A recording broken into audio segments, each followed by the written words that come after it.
You're listening to the Cantina Cast, your home for thought-provoking Star Wars talk. Join Albert and Jonesy in breaking down the latest news, trailers, movies, and of course, your favorite characters from a galaxy far, far away.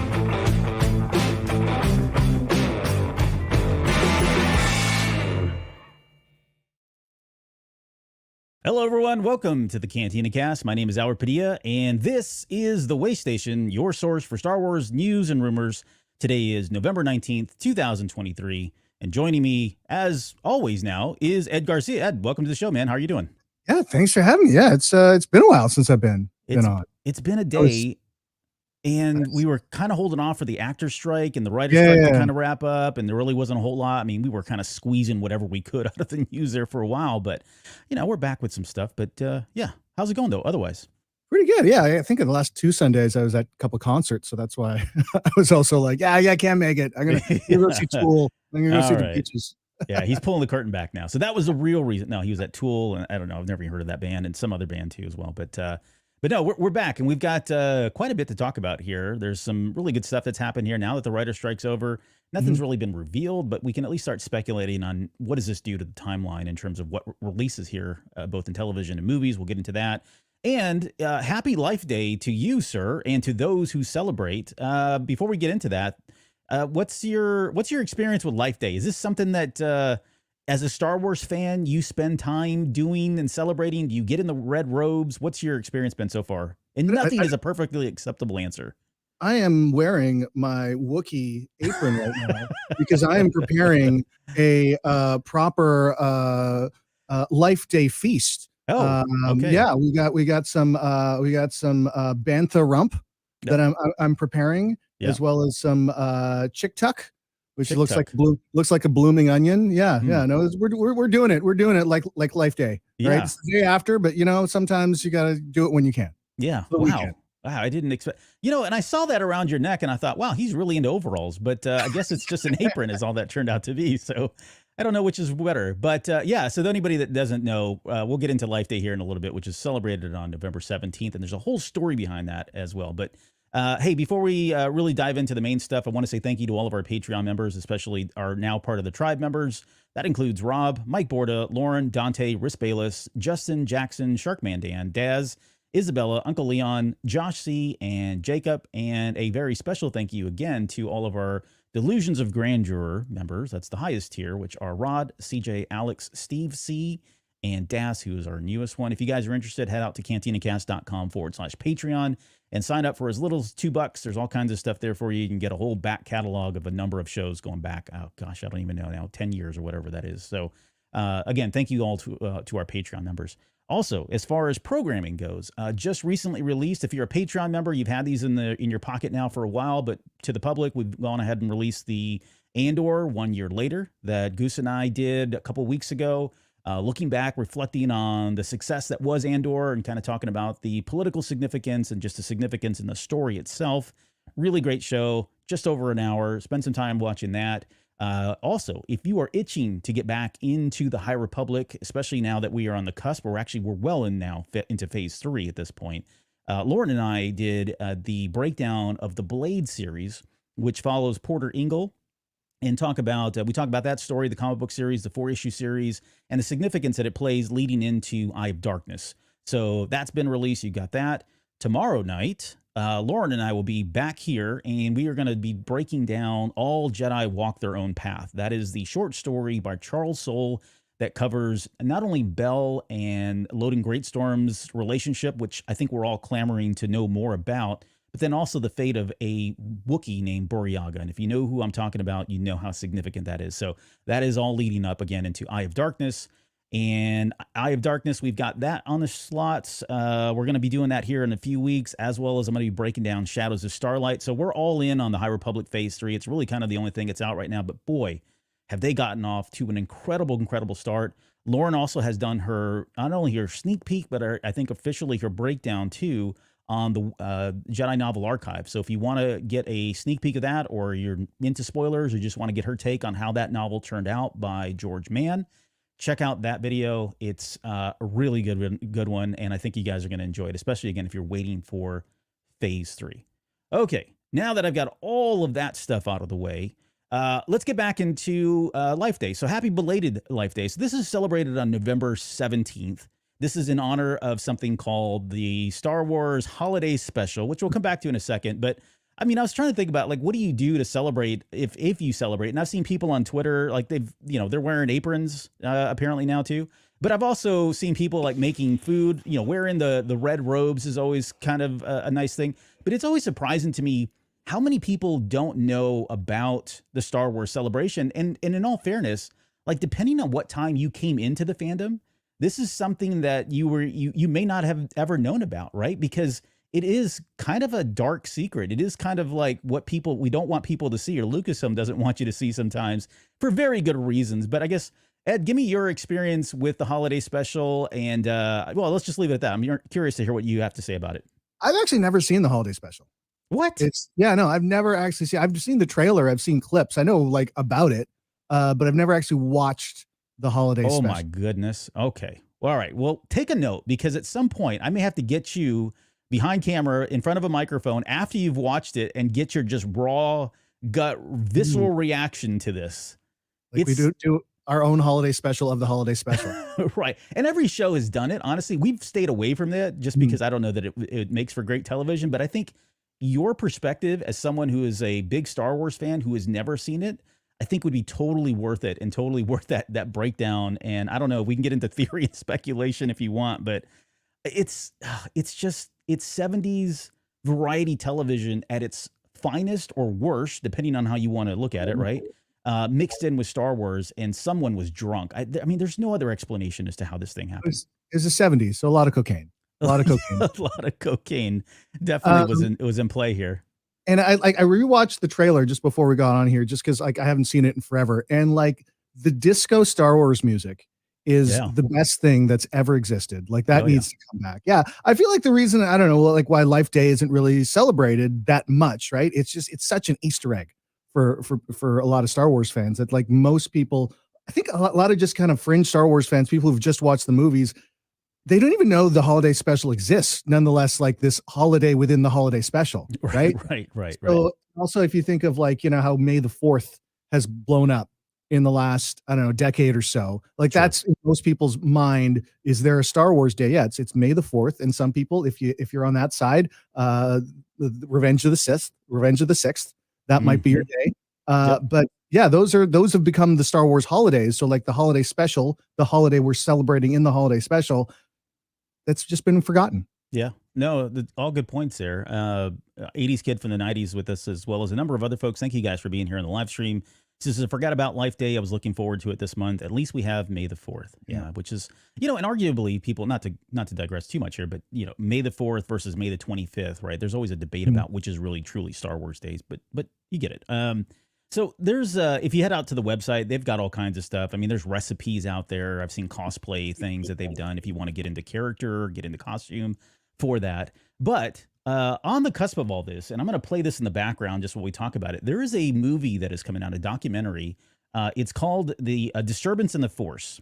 And Disturbance in the Force is it's by the guys that did Napoleon Dynamite. They also did Raiders, what the heck was that called? Raiders, the greatest fan film ever made. Have you ever seen, I'm sure you've seen Napoleon Dynamite, but have you seen Raiders, the greatest fan film ever made? No, I've never seen the other one. No. Okay, so that is worth watching as well. It's basically, and I forget now, some guy many years ago decided to make a scene for scene, accurately shot version of Raiders of the Lost Ark, and it's a documentary about how much time and effort was put into this. But so both of those are great. This here is the documentary about how the holiday special came to be, which, depending on your mileage and how long you've been in this fandom, you've heard different pieces. There's all kinds of rumors, legends about how this thing came to be. And these guys are finally from what I understand, gotten down to the real reason. And they've got people in here, like you've seen Seth Green already. I forget who, there's a number of other kind of famous celebrities. There's Godfrey right there on the screen right now as we're doing this. But it's a documentary about how this film came to be, and how much Lucasfilm has over the years tried to hush this thing, like keep it not really well out there. They've never released this thing. If you ever wanted it growing up in the, the 90s and the 80s, you had to bootleg this sucker, right, on VHS or something. It just wasn't something that was readily available. And to this day, again, is still not available. They will probably never release this. But I think this is fascinating. And this particular documentary, I checked. I didn't see anything in Canada, unfortunately. I don't know if you had a chance to look at that. But no, Canada. Yeah, I like some of the interviews, like Seth Green there and a couple other ones. I think they brought them to Disneyland to do the interview, because I'm pretty sure that's the cantina from Disneyland. Oh, well, that'd be a good opportunity to do it. Why not film it on location there? But yeah, I mean, your kids get to go to Disneyland, and we got to drag you in for like a 20-minute interview. Right. So this is playing, believe it or not. It's not playing very widely right now. I think December 5th is when this will come out digitally. I saw it on Apple TV. If you're an Apple fan and part of that ecosystem, I think it's like $9.99 if you want to pre-order this. I think it's an hour and a half, hour and 40 minutes or something like that. It's not a very long documentary. There's Weird Al on screen right now as well. But it is playing in Austin here this Wednesday night. So I've got 2 tickets to go to that. And it looks like my date isn't going to make it. So I have an extra ticket. If anybody's out there within the sound of my voice, let me know. If you're in Austin, I will gladly pass that ticket on to you. But I guess your thoughts after seeing the trailer. What's that? It's like, what's the flight from Winnipeg to Austin? How much does that cost? Yeah, I don't know. You can look it up. But yeah, I mean, this is exciting. I mean, I'm excited. But I guess what's your any other thoughts about the trailer or what you saw here? I know you were talking about Donny Osmond, but that's just another example of what the craziness and the zaniness that existed during the 70s. I mean, I wonder how much the Guardians of the Galaxy Christmas special last year kind of put pressure on this, right? Because they did it, and James Gunn talked about like how the Star Wars holiday special, it was such a inspiration for this. And I don't know if you saw it, like it wasn't great, but it wasn't like comically bad like I'm assuming the Star Wars holiday special was. So I wonder if like this is that would light a fire under Disney and Star Wars to actually put this on Disney Plus. Like, hey, if people want to see it, let them see it. Or do we have to wait till George Lucas passes? Maybe that was in the $4 billion contract. Right, you can have Star Wars as long as the holiday special just stays hidden until my death. Yeah, right. And even then, it's, he's got to be like 10 feet down rather than 6 just to make sure he doesn't hear this. But I'm with you. I mean, maybe that was one of the contingencies of the deal. They've got the movie poster here as well. And then if you go out to the website, you can see all the screenings that are coming up here. Some of these are sold out. I would imagine there weren't many tickets left here in Austin, so I expect that to be sold out pretty soon. But let me see where we at. Yeah, no, that's not it. Salt Lake, what's it, 29? Yeah, right here. So Alamo Draft House. Now, this is about a 40-minute drive for me, too. So it's not real close. It's like the furthest away from me as possible in Austin. But so, yeah, I'm excited. 9:30, late showing, day before Thanksgiving here in the U.S. Why not, man? Let's do it. Yeah. So, amazing. Yeah, if you guys get a chance, again, I'm kind of scrolling through some of the dates here, but check it out. They keep adding dates as well. So who knows? Maybe it's coming out. I mean, they even got like UK, Rhode Island here, but man, sorry, no Canada dates for you. Even no past Canada dates either.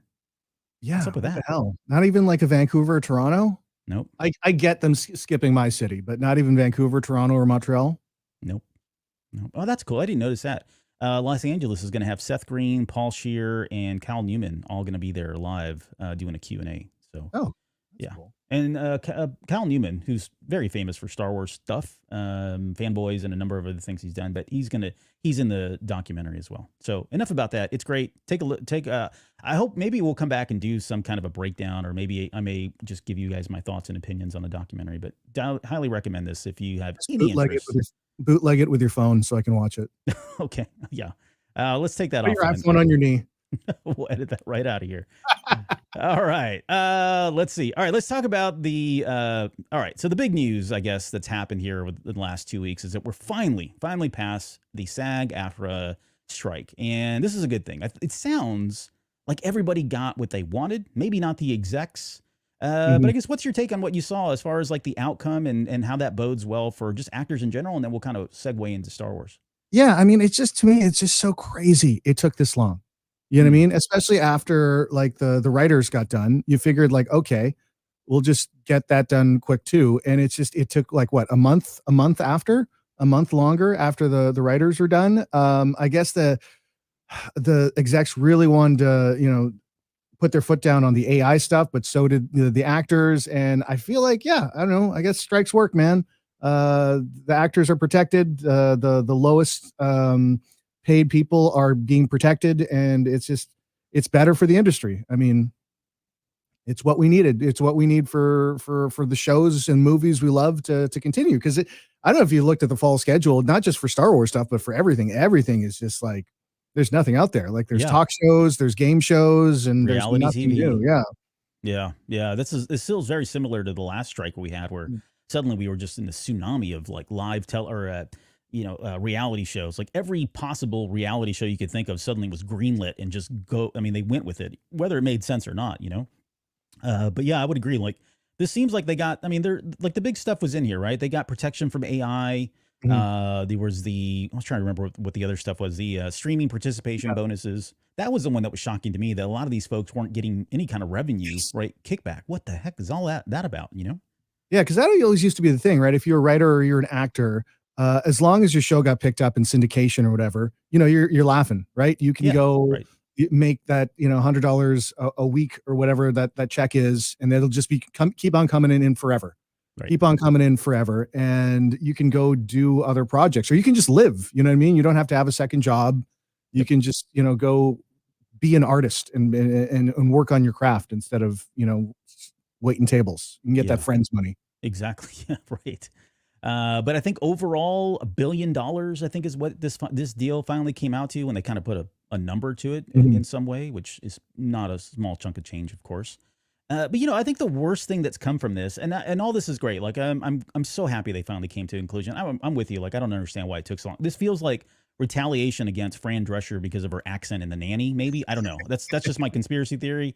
Could be wrong, but at least they've gotten past this. And now, really, what we're dealing with is kind of what you were alluding to earlier. Everything has just been shifted, right? Almost like 6 months. So not shows that we were kind of expecting to come out or start filming whether it was writing, filming, all of that has just been delayed by about 6 months, which is really going to screw with the schedule for if you're a television fan or even a movie fan.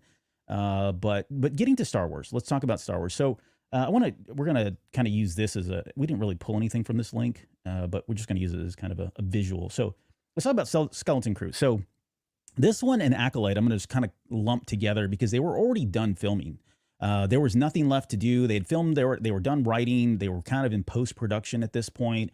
So before both the actors and the writer's strike happened, I think this was supposed to release in 2024.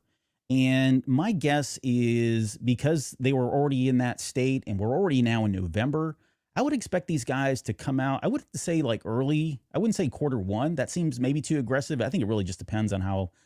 I mean, they could maybe slot it in for like a spring, March kind of release, but I would expect both of these guys to be out no later than the summer, like both series having been released. But which one between Skeleton Crew and Acolyte, which one do you think you'd be more, I guess, which one are you more excited about watching and seeing?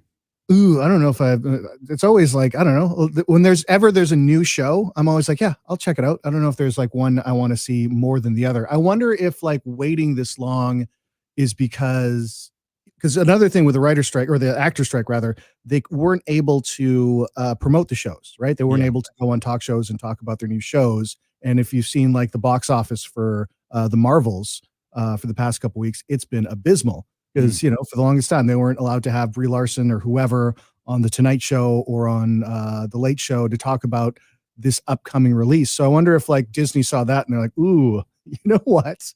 We're going to wait. We're going to wait till everybody is able to promote the show, especially when it's something that, it's brand new. At least with the Marvels, for example, that was a sequel to Captain Marvel. Yeah, it gets convoluted with the TV shows and whatever, but that's a different story. Yeah. With this, it's just like, I don't know, here's a Star Wars thing, enjoy, right? Without having your actors, without having, what's his name? Who's in this? In this one? With Skeleton Crew? Jude Law. Yeah.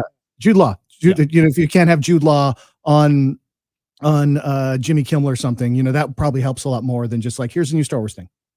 Yeah, for sure. I mean, there's there's a lot to be said. I mean, I think this has been proven time and time again. There's a lot to be said about actors going out there in that press junket on the circles, right? Making all the shows and the stops at the TV shows and celebrity stuff. I mean, that's all part of the hype, right? And you think about it in advertising, what is it? You got to hear something 3 times, or what's the number, 7 times or something? I forget what it is, but Something crazy like that. yeah, like before 11 times before you even notice it. Yeah, exactly. And so that's part of what this is. And I think we've seen some of those, I guess, some of the ill effects of not happening as part of the strike for some of the movies that were released during the strike, which were just, they tanked. Let's just be honest, even though there was really no reason for them to do that. Okay, so that takes care of Skeleton Crew and Acolyte, and/or season 2. So this is an interesting one. So they only had about 2 weeks left before they were done filming, before the actors strike. And Gilroy was under a lot of pressure. He took a lot of heat because he was, the writer's strike had already started, yet he was still kind of out there, maybe writing, which I don't know what you would expect from him. He's a writer. So I don't know. I get it. I totally get it. I'm not saying anything about that. But originally this was scheduled to release in August of 2024. I would expect now that if we got about a year left of production to happen, this is likely going to be, if they can slot it in by the end of next year, 2024, possible. But I could see this one totally being shifted out to 2025, which seems like forever for now. But you guys see your thoughts on that, and how much are you looking forward to Andor season 2? I'm really excited for Andor season 2. Love the first season. I'm really curious, were the VFX crews allowed to work on stuff while the other 2 strikes were happening? Because like I feel like they could have just gotten a whole lot of work done on the back end for whatever they've filmed already, and then there's less to do, I guess, when they get back to it. So I'm not by any means a subject matter expert on this. My understanding was if they were not part of those, because some of these guys have, they cross pollinate and they're part of multiple guilds. As long as they weren't part of either one of those, I think they were allowed to kind of do some of that stuff. I know there were still crews that were working and stuff, and even like some of the actors, right? Some of the actors that weren't part of the strike, they took advantage of filming whatever they could with those folks, in hopes that it would end, and then once that was over, it was done. So that was my understanding, but I could be wrong. I would love if they had done that, to get in front of that. Yeah, I mean that would, been a smart thing, but also, you want to be, have some solidarity with everyone on strike. So, and all the VFX workers are just super overworked as it is. So maybe they didn't have time. Maybe Marvel was like, no, we have you guys for these things, and Universal's like, no, we've got 7 more Jurassic Park movies. We need you guys to do this. So. Right. Maybe they weren't working on the back end, but Andor season 2, I'm really curious where they go with it. It's one of those things. It's so, I guess, especially Star Wars fans, how hard it is to make a prequel, right? Yeah. They don't always go well. And this has gone so well that I'm like, just really curious how they get to where we know where they're going. Right. I remember like when Solo came out, there was like the trailer, and it was like Han and Chewie like on a train or something, and they're like about to hit a rock, and it's supposed to be like, oh no, what's going to happen? We know they're not going to die. Like that's a dumb way to build some tension for this scene. Like what the hell is this? Yeah. If you did it for Woody Harrelson's character or one of the other characters, cool. Okay. We don't know where they're going to die, but like for the people, all right, think of it. It's a prequel. We know who's surviving. We can't do that with certain people. Yeah. Not the buildup and anticipation is kind of lost there for that one. There's a couple other shows. Now, we don't have anything on the Bad Batch season 3. That I would imagine that is going to come out at some point next year, maybe even the following year, 2025. But let's talk quickly about Mando. Mando is another one that was interesting. So their scripts, by all accounts anyways, again, a lot of this is just rumor, speculation, stuff that we've heard, but maybe not necessarily been verified or released officially by Disney. But by all accounts, the scripts were done sometime in the spring. I think Jon Favreau had come out on Twitter or one of the social media feeds or during an interview and mentioned that he'd kind of wrapped things up. Now, it may not have been the official final version of the scripts, but at least the main work had been done on those. So that was originally going to be scheduled for a 2025 release. Filming was supposed to begin, of course, right after that, sometime in the summer. It's possible, again, no accounts right now that I'm aware of, at least, it's possible they could be filming right now. I mean, if they had all that ready to go, the next step was to start getting people in front of cameras and doing all the primary principal photography, principal shooting, and then they do all the pickup shots and all that stuff afterwards. But this one really feels like it's going to probably get pushed to 2025. I cannot see them getting this done. The post-production alone is like a year on this thing, so we're looking 2025. Probably mid 2025 for this one. And now, and just kind of, I want your thoughts on this. A lot of chatter around Pedro Pascal not coming back to show his face and mostly just doing voice work, which is not. I mean, he did that as part of season 3, right? So it's not Yeah. atypical. I don't. There's a lot of fuss about this, but I guess your thoughts on that. Does it make sense? And do you want to see Mando without his helmet on going into season 4? Well, he was, I guess the first 2 seasons, he was still in the helmet, right? Like, I feel like From time to that's, time, yeah. By all and accounts, then, he was, yeah, in there off and and on, it was really the 3rd season where it's like, yeah, I'm just gonna voice act this thing. pretty much. I'm Yeah, busy. yeah, yeah. Got a lot I'm going on. really, I'm curious, like, where they go with it, because he's kind of said in interviews he wouldn't mind seeing Bo Katan kind of take over as the Mandalorian. Like, it's, in a way, his story arc's kind of complete, right? Yeah, Him and Grogu are there on the farm and just hanging out, living their best life. Yep. like, unless they give them figure out a reason for him to stop living his best life.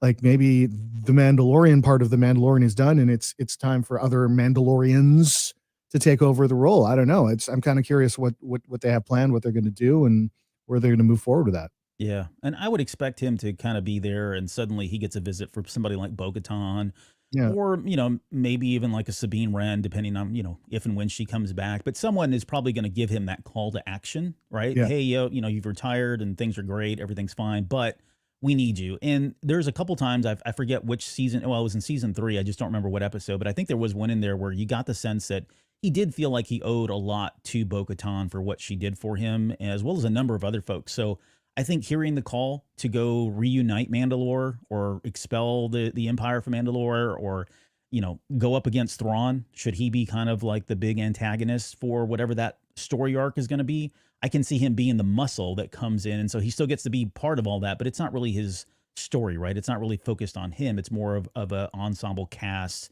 maybe more Mandalorian, more Bo-Katan centric story. That's where I kind of see him fitting in, rather than saying, "Oh, let's do another season of just me and Grogu going out and doing very specific things that only impact us." Does he kind of become like the Danny Glover, like the Murtaugh? Like, every mission they bring him in, I'm getting too old for this. Right, it's Lethal Weapon all over again. Yeah, I mean, just why not? with a mask there, right? Like, I'm getting too old for this. That's a pretty good impression of yourself. So that was awesome. So hey, so that's Mando. This is I think everybody's kind of waiting to see that one. So let's see what else we got here. Ahsoka season 2. I mean, that one. I mean, we just finished, so Yeah. there's nothing there for that really. I mean, we know it's going to happen. I think we're just waiting for the official announcement. I suspect they didn't announce anything because we were in the midst of the writer's strike.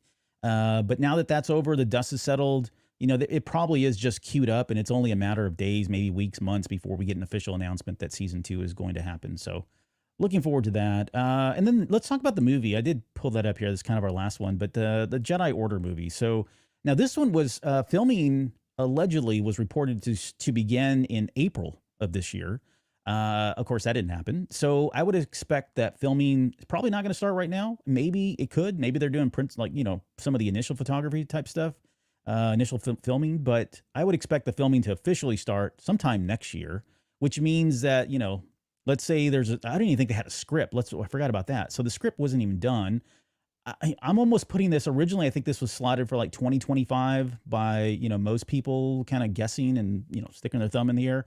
I would expect this maybe to slip now to 2026. I mean, this is another one that's going to take about a year and a half for post-production work. They've not filmed. There wasn't a script that we know of. I would imagine the script is probably getting churned in now. So it's still got a long runway on this one. But I guess your thoughts on this, and then, the anticipation of seeing Rey Skywalker and the new Jedi Order. Any thoughts? Yeah, is this supposed to be the start of a new trilogy, or is this just going to be a standalone Rey Skywalker adventure? Here's, what I'm doing 15 years later. I think they're taking so officially, I think, well, if you read between the lines, I think they were taking a very cautious approach to this, saying, look, we're not going to overcommit and say we're doing 6 movies, right? Okay. But we'll at least do one, kind of gauge how it does, kind of gauge the experience. And then based on that, they'll leave it open and leave it an option to do additional movies. So right now it's a one and done, unless things change, which, we'll see. I guess there's a lot of factors that go into that decision. Like, for our purposes, all these delays, I feel like that's, going to be a headache. But I feel like the overall fandom, I think maybe the delays might be a good thing to kind of spread it out. You see, like, what's just happened with Marvel and how bad they were doing in the box office. And a lot of their fandom's complaints, it's like they're just doing too much lately, right? It's just movie, TV show, movie, TV show. And when they were doing them well, there's no problems, right? There was, no like cool. Like the worst Marvel movie was what? Like Thor: The Dark World, which that's fine. It was a fine movie. It wasn't bad. It just was the worst of those movies. So if that's the worst thing you're going to give us, cool. Just keep on giving us stuff. Then when they started getting bad, people were like, and I guess that happened to Star Wars too with Disney stuff, right? Like I think when Force Awakens came out, everyone was on board with it. But there's still a couple people like, wait, did they just do New Hope again? And those kind of things started going. Then Last Jedi comes out and everyone's just mad. And then Solo comes out and everyone's still mad. It was just they had to kind of factory reset and be like, hold on, let's slow things down. Let's let people breathe. We can't just have constant Star Wars forever. We can't have constant Marvel forever. Even though Disney was like, no, I want money. I want more. I want more money. Yeah. And I get it, right? When the money's coming in, it's like, let's just make more of this. Can we just print more money? And you have to kind of sit back and like, let's make good stuff. And if you're making a good product, people will keep on coming back. If you start slipping, then even some good stuff, like, Solo gets crapped on a lot. That wasn't the worst movie. That wasn't what made people mad. It was the movie before that. And they didn't want to come see the next one because they had such a bad experience with the Last Jedi, which came out like 6 months before it. And that's what's happening with the Marvel universe. Like the Marvels, that wasn't a bad movie. I really liked it. I saw it like last week. But I think people are still mad with, Thor 4 More Thor or whatever the Love and Thunder was called. The people were just mad that was such a bad experience. And, Doctor Strange was kind of okay. And I forget whatever else of other movies happened, or the TV shows. Ant-Man. Marvel's problem was Ant-Man was terrible. Oh my God. I completely forgot about that. The TV shows have just kind of been like, meh. And there've been so many of them. It's just so much to do. It's overwhelming the fandom. So just let it breathe for a bit, guys. Let it breathe.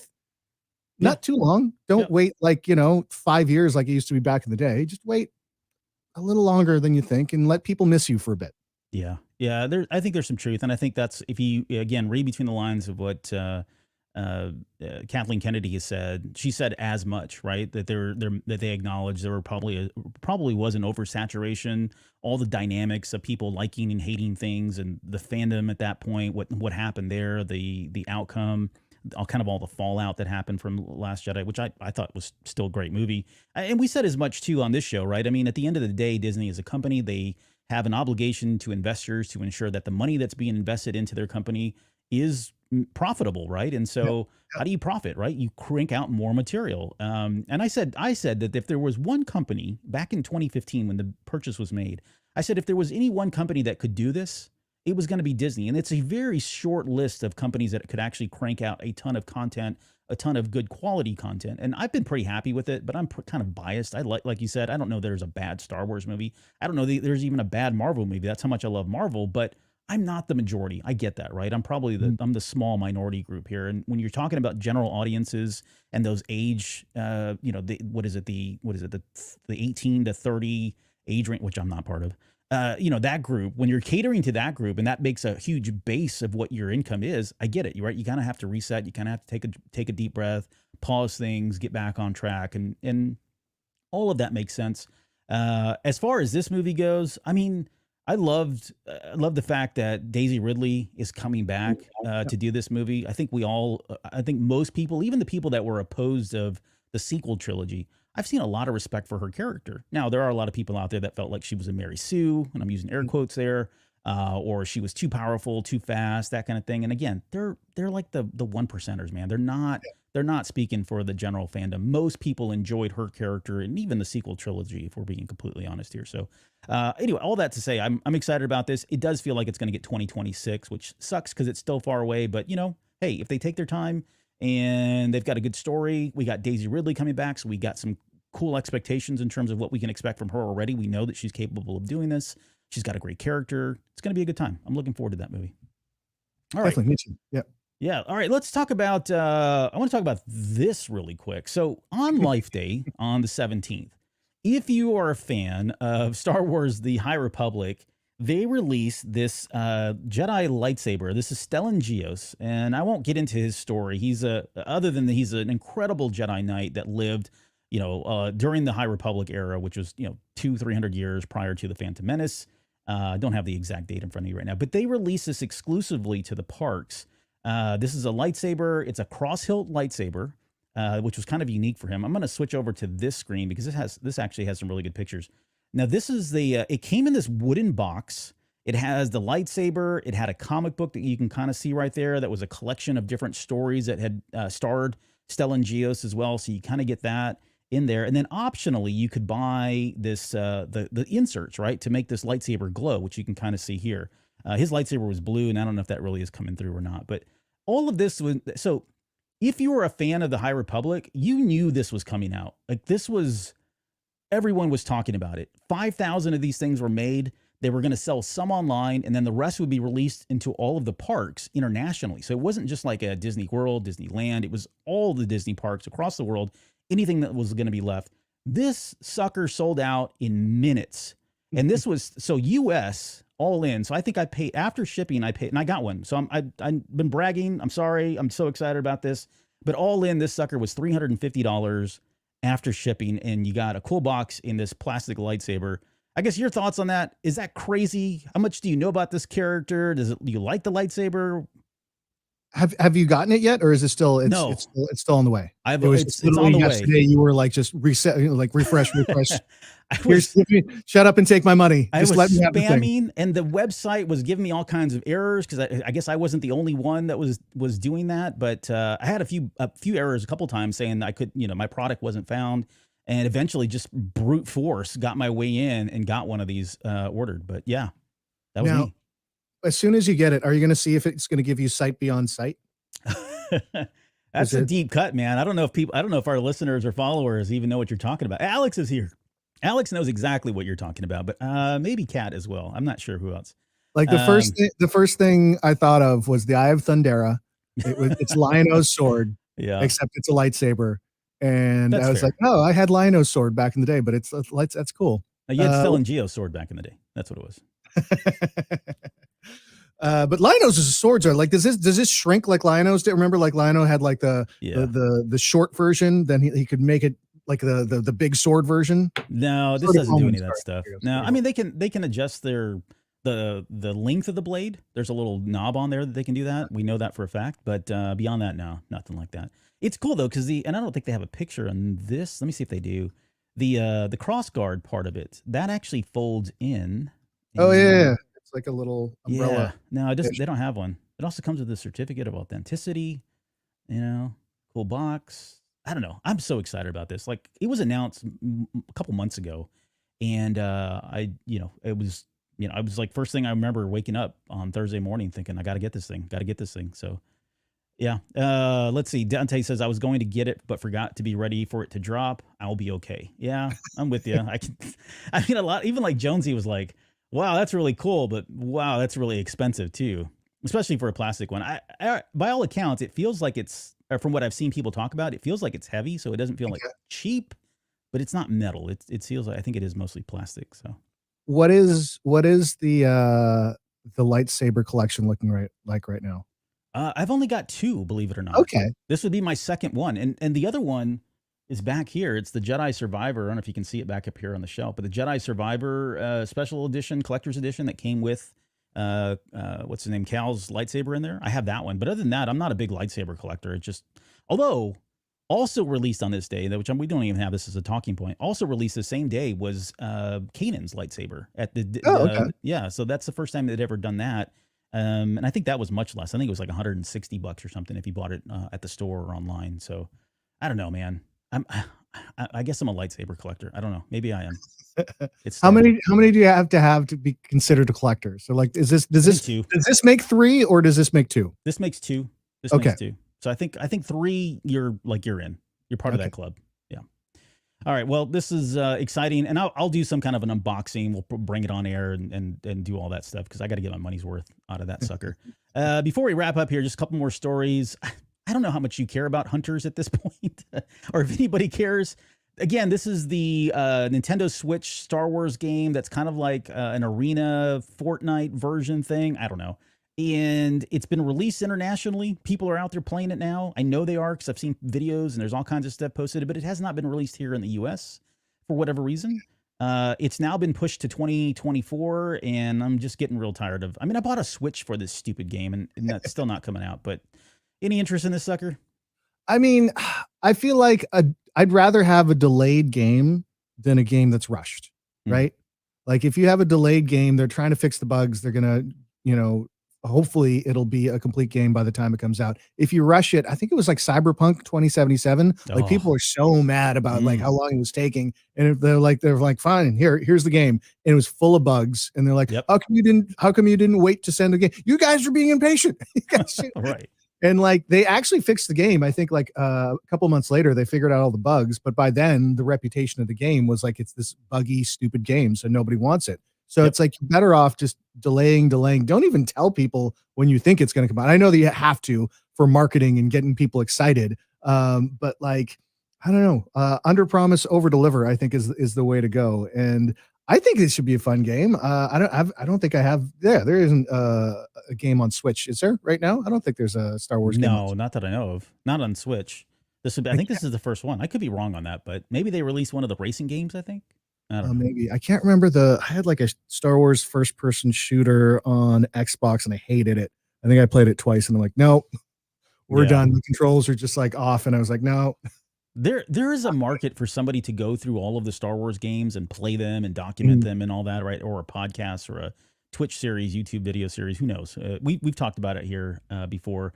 This one, I don't know. It's just I'm looking forward to it still, but it's just they keep playing with my emotions and delaying the sucker. So we'll see if it comes out. It also says it's coming out for Android and iOS devices as well. So it looks like it's going to be online there. I got a chance to play this at Star Wars Celebration last year.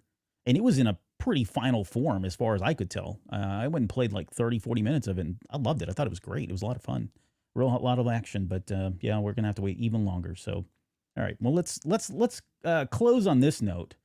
And so this is Guillermo del Toro. We were talking about whether or not we roll the R's when we say his name, who recently did an interview with Collider. And in this interview, he was talking about how originally he's kind of finally coming out. There were rumors many years ago that he was tapped on the shoulder to go forth and do a Jabba the Hutt comes to power movie at one point, right? This is in the midst when we had, at the same time, there was rumors about a Kenobi movie. There was a Boba Fett movie that was in the works. And then suddenly out of nowhere, it was like, oh, there's also a Jabba the Hutt movie. And I thought, wow, we're really getting desperate if we're now going to chronicle the life and death of Jabba the Hutt, or at least the rise to power of Jabba the Hutt. I had zero interest in this, even with him at the helm, because I love this dude. I love everything he's done so far. I just don't know that I could get on board with a Jabba the Hutt centric story and him rolling around or squirming around on a floating platform of some sort. But it just didn't. I don't know. I wasn't excited. But I guess did you get a chance to listen to the interview? Because it sounds like he did a lot of work. He put a lot of work into this before it got scrapped. But was this something that you would have been interested in seeing? Like my brain goes to, is this going to be like Godfather 2, but Jabba the Hutt? Like the Robert De Niro's part of Godfather 2, where like they're showing how Vito Corleone becomes the Godfather. It's like, oh yeah, okay, let's do that. Are we going to have like two parts, and like somebody's playing the Al Pacino part, and Jabba the Hutt's son is getting revenge on Boba Fett or something. Right. Whereas like they keep on switching back. I don't know. I think if you copied Godfather 2 and just did it for Jabba the Hutt, I think that would be the way to go for this. Yeah. If it had a darker, kind of edgier, feel to it, I can see. But, Disney historically has stayed away from even the PG-13 for a while. I think that's about as far as they'll go. So, would we get Godfather 2 in terms of the, theme or some of the violence? Probably not, right? Maybe on droids. They seem to have like no quarrels or qualms with beating up droids all day long or torturing them, as we saw in Return of the Jedi. But yeah, I think that would have made for a better show, to honestly, I don't know. There's something about the Hutts that just not really interesting to me. They're just gross, Yeah. I don't know. I just don't, I always find it's great when they take kind of, you look at what Marvel was doing a couple of years ago with like, Captain America, the Winter Soldier, and it was kind of like a spy thriller. Yeah. Then you had Guardians come out the same year, and it was like, it's a space comedy. And you had Ant-Man, which is like a heist movie. So like we're using superheroes to tell different types of stories. And I think that would be a great way to do it with Star Wars. Like do a mob movie, but in the Star Wars universe. That would be that to me, that would be interesting. And I feel similar like to what they did with Andor, right? Andor became yeah, the espionage yeah, version of exactly. Star Wars. So And you know, things like yeah, I don't know. Guillermo del Toro is a fantastic director. mhm. Uh, Academy Award winner, Academy Award nominee, definitely. Yeah, I think for He win Lord of the Shape of Rings. Water. I don't remember. We should have done our homework on this guy. Yeah, I think he won for Shape of Water, or Shape of Water won Best Picture. Either way, That was a he great got an movie. Oscar. Yeah, fantastic movie. Yeah, I don't know. I'd love to see it. I'd love to, and there'd be other parts of it as well, but it'd be great. Yeah, Would have been great. It's I'm not gonna say happening. no. I'm gonna say no. No, all I right. don't want it. I don't need it in my life. Well, Make it after I'm dead. You're not going to get it in your life because apparently it's Right. But I guess the key takeaway from the story that I found was interesting is just how much work they had done. They had done a lot of pre-production work. He had brought his team in together. They had already built sets, or not sets, but like, you know, all the concept art, and came up with a whole story, a whole narrative. And then when his team found out the project had been scrapped, in the interview, he says he brought them all together and said, look, we did it, right? We did a great job. Even though it's not going to happen, I'm proud of everything we did. He's a great guy. Like the way he talked about that is like, hey, everything happens for a reason, right? There's always something to gain, even in your failures. Even when because this didn't happen, we learned a lot about ourselves. We came together as a group that made us stronger as a team. Just a very enigmatic. I'm not even gonna say that. He's a great guy, and the way he was talking about his crew and the experience was kind of it was nice to hear that somebody like this is so well grounded and out there doing some really good stuff. it's wild hearing stories about movies and TV shows that just leave so much on the cutting room floor. I just saw a video actually earlier today about The Wizard of Oz, and how, you know, how like The Wizard of Oz, like it's like a musical, but there's like no musical numbers in the second half of the movie. Oh, Like it's a whole bunch of songs, then all of a sudden I think they get to the Tin Man and all of a sudden there's like no more yeah, songs. that's true. And apparently there were songs, but that were written and filmed and everything, but the test audience felt like the third act dragged too much, so they cut all the musical numbers out of the third act. Wow, really? Yeah. And I'm not. I mean, I love the movie. It scared me to death as a child, but I've never really followed it very closely. That's interesting. I wonder if that stuff is out there. Like, if it's out there on YouTube, or is it ever been released? Do you know? Not to. No, not that I know of, but like it Interesting. was all filmed, so like somebody has it somewhere in some vault in Universal or whoever owns the rights to it now. But like, yeah, it's crazy that like they'd film all these scenes and they're like, oh, test audience doesn't like any of the songs in this musical, so we're They just throwing the cut them song. all out. Wow. Yeah. You know, and I often wonder too, like at some point, you imagine how much footage is out there from Star Wars movies. Not to bring it back Yeah. to Star Wars, but hey, this is a Star Wars podcast. You know, I always wonder like how much of that stuff is out there, and we get it, and we get it in little chunks here and there. You know, over the years they start releasing stuff. I just wonder at some point, you know, how much Disney will open up the vault on a lot of that stuff, and you know, like Detours. Do you remember Detours? Do you know what that is? No, what was So the Star Wars Detours was like it was like a animated comedy TV show for Star Wars, and so it was like over the top characters. It was all the characters themselves, right? You know, but it was all these. It was almost like I don't know, maybe like a Saturday Night Live kind of thing, but it was all animated, CG animated, and they filmed like an entire season of this stuff, and it completely got scrapped right before the purchase from Disney. But if you got to YouTube and type in Star Wars Detours, there are some videos out there where you can watch this, and I enjoyed it. It's stuff like that I hope at some point we get officially released, including the holiday special, to kind of bring it back home to our first topic. So Yeah, I'm just looking at, I just Google image search Detour Star Wars, and this does not look familiar for a second. yeah, it's not something. Again, one of these things that unless you're around during the time and into the fandom, you have no memory of this, but it's out there. Go take a look at it. You may like it, you may hate it. A lot of people hated it, but I thought it was fun. All right, well, we're gonna end it there. Hey, I want to say thank you to everybody that came out for the live stream, especially I'll call them out: '80s kid from the '90s, JJ Skywalker, Music Train, Sky, Danny, my Star Wars guys. Let's see who else. Lauren was here, Vader's Girl, Dante, and Alex, Jorge, George, and did I say Music Train? I didn't. Music Train as well. So thank you guys for coming out to the live stream. Hey, we try to do this once a week. Hopefully now that the writer's strike is over and all the strikes are over, we'll have more stuff to talk about. But don't forget, tomorrow, Lauren and I will be here for Every Jedi Walks Their Own Path, which is the short story about the fate of Buryaga from Phase 3. And we're going to kick off a whole bunch of Phase 3 coverage in the upcoming weeks and months. What else do I got? I think that's it. Ed, any final thoughts, words of wisdom? Hey, you celebrating Thanksgiving this week? Oh, wait, no, you're Canadian. No, I'm Canadian. We did this a month ago. Yeah, you guys are always ahead of us in everything, even Thanksgiving. I can't believe that. So, but yeah, if you guys celebrate, happy Thanksgiving to y'all. No show this week outside of tomorrow's, but then we'll be back next week to pick it up. So again, thanks everybody for being here. Ed, thank you so much for your brilliance, and we'll see you guys all next time.